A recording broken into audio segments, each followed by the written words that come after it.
Hello, it's Bonnie Southgate here from hEDS Rehab. What I'm going to show you now is not an exercise but a mobilization for improving dorsiflexion on the hypermobile foot. So I'm going to zoom in now and we're going to have a look at my foot.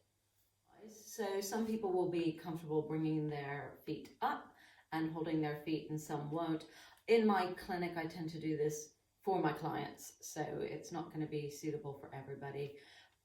If you look at my foot here, you'll see that my heel bone here, kind of protrudes out the back a little bit, and that's because my tibia has traveled slightly forward. So the aim is I want to bring that bone back over the calcaneus and everything into place.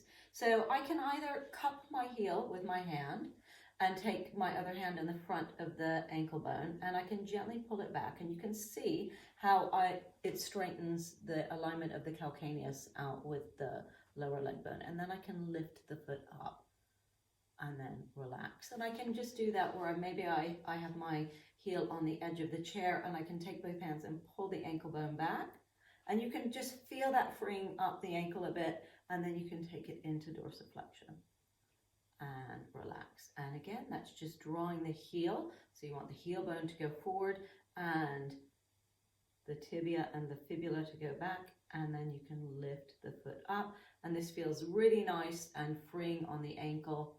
And if your foot is very pronated, so if your foot rolls in a lot, when you do this, you can think, once you've given it a bit of space, you can think about trying to correct that foot, because it may be easier to correct once you've given the foot space. So that was a mobilization that I use on my clients and you can do on yourself.